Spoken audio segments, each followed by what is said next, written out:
Assalamualaikum warahmatullahi wabarakatuh. Dengan nama Allah yang pengasih lagi maha penyayang. Segala puji dan syukur kita haturkan kehadirat Allah subhanahu wa ta'ala yang telah melimpahkan rahmat dan inayahnya bagi kita semua. Solawat dan salam semoga tetap tercurahkan kepada junjungan kita, Nabi Muhammad SAW. Dalam kesempatan kali ini admin akan menceritakan salah satu kisah seorang nabi yang diutus kepada kaum Bani Israel. Diriwayatkan, pada suatu malam di bulan Ramadan, Nabi Muhammad SAW sedang berkumpul dengan para sahabat. Tiba-tiba seorang sahabat melihat Nabi Muhammad SAW tersenyum lalu bertanya, "Apa yang membuatmu tersenyum wahai Rasulullah?" Rasulullah menjawab, "Diperlihatkan saya hari akhir ketika semua manusia dikumpulkan di padang mahsyar. Semua nabi dan rasul berkumpul bersama umatnya masing-masing kemudian masuk ke surga. Ada salah seorang nabi dengan membawa pedang, tidak memiliki pengikut satupun, masuk ke dalam surga. Dia adalah Samun." Samun alias Samson alias Simpson dalam bahasa Ibrani, merupakan salah seorang nabi dalam ajaran agama Islam yang dikenal dengan nama Samun al-Ghazi alaihi salam. Beliau adalah orang yang memiliki kekuatan super luar biasa dan tak terkalahkan. Allah subhanahu wa ta'ala memberikan mukjizat kepada Nabi Samun yang bisa melunakkan besi, mengutus rantai yang besar serta merobohkan istana. Nabi Samun berasal dari Palestina, tepatnya Gaza atau Gaza. Beliau diutus berdakwah untuk kaum Bani Israel di tanah Romawi. Nabi Samun memiliki sebuah senjata mirip pedang yang terbuat dari rahang unta yang bernama liha jamal.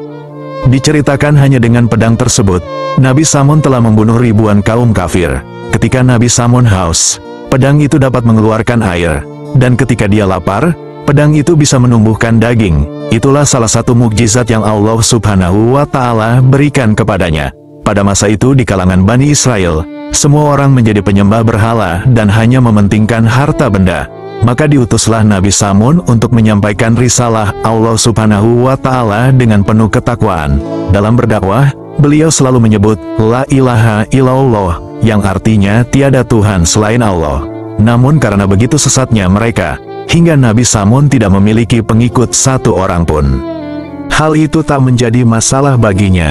Dengan ketangguhan dan kekuatan yang dimilikinya, Nabi Samun terus melawan penguasa pada waktu itu yang bernama Raja Israel. Nabi Samun al-Ghazi selalu memenangkan pertempuran melawan kaum kafir dan tidak pernah kalah.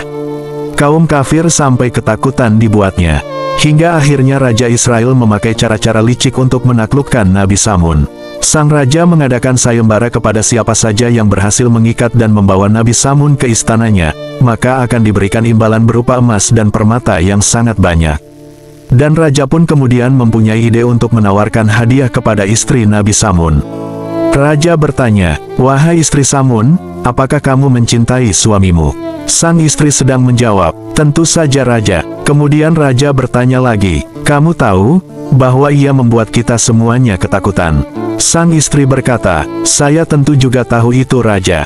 Raja juga memberikan penawaran kepada istri Nabi Samun. "Maukah kamu mengikat suamimu dan membawanya ke istana? Jika nanti engkau berhasil, engkau akan mendapatkan imbalan berupa emas dan permata yang melimpah." Tergiur akan tawaran sang raja, maka istri Nabi Samun pun menyanggupinya dan berkata, "Baik Raja." Kemudian oleh raja diberikanlah tali untuk mengikat tubuh Nabi Samun alaihi salam. Percobaan di hari pertama, sang istri menunggu Nabi Samun yang sedang melakukan ibadah kepada Allah subhanahu wa ta'ala.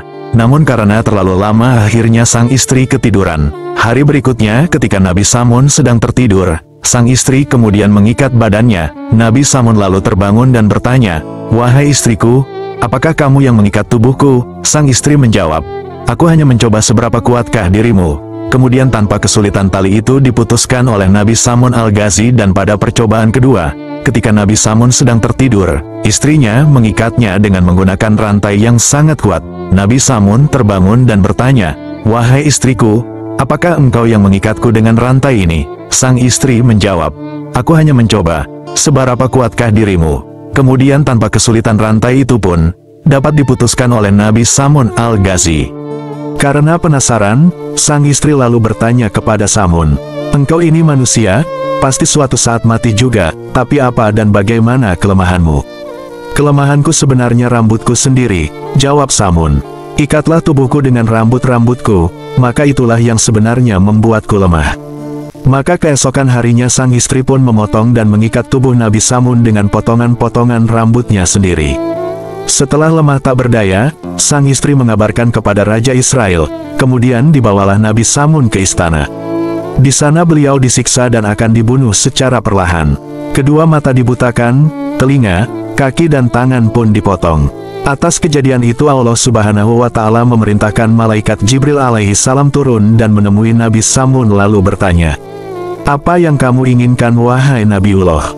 Nabi Samun menjawab, "Aku minta hanya satu, kekuatan dari Allah. Bismillah la haula wa la quwata illa billah." Seketika itu juga kekuatan Nabi Samun al-Ghazi alaihi salam dikembalikan oleh Allah Subhanahu wa Ta'ala, hingga dia bisa menghancurkan tiang dan merobohkan istana. Reruntuhan itu jatuh menimpa semua orang-orang kafir, termasuk istri Samun hingga mereka semua mati. Dan hanya Nabi Samun saja yang tersisa hidup. Kemudian Allah Subhanahu wa Ta'ala mengembalikan kedua kaki, tangan, telinga dan mata beliau. Nabi Samun kemudian bersumpah bahwa dia akan melawan kebatilan dan beribadah selama 1000 bulan tanpa henti. Dalam cerita nabi-nabi, Nabi Samun telah melaksanakan ibadah puasa di siang hari dan salat malam selama lebih kurang 1000 bulan tanpa terputus. Setelah mendengar kisah Nabi Samun al-Ghazi alaihi salam, banyak sahabat Nabi Muhammad Shallallahu alaihi wasallam yang terharu dan meneteskan air mata. Lalu bertanyalah sahabat kepada Rasul, "Wahai Rasulullah, betapa besarnya ganjaran yang diterima Nabi Samun al-Ghazi alaihi salam. Beliau memberantas kebatilan selama 1000 bulan. Malamnya, beliau beribadah dan siangnya berpuasa serta berjihad. Sedangkan kami yang lemah ini tidak mampu melakukan ibadah itu." Nabi Muhammad Shallallahu alaihi wasallam kemudian terdiam. Di saat itulah turun wahyu dari Allah Subhanahu wa Ta'ala, "Sesungguhnya kami telah menurunkan Al-Quran pada Lailatul Qadar. Tahukah kamu apa Lailatul Qadar itu?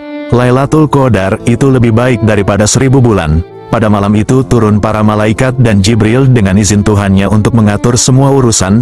Sejahteralah malam itu hingga terbit fajar." Al-Quran Surat Al-Qadar, ayat 1-5. Rasulullah kemudian bersabda, "Burulah malam Lailatul Qadar ini. Kalian hanya mengamalkan 1 malam dan mendapatkan malam Lailatul Qadar itu, maka kamu akan mendapatkan lebih baik daripada beribadah 1000 bulan seperti Nabi Samun al-Ghazi alaihi salam."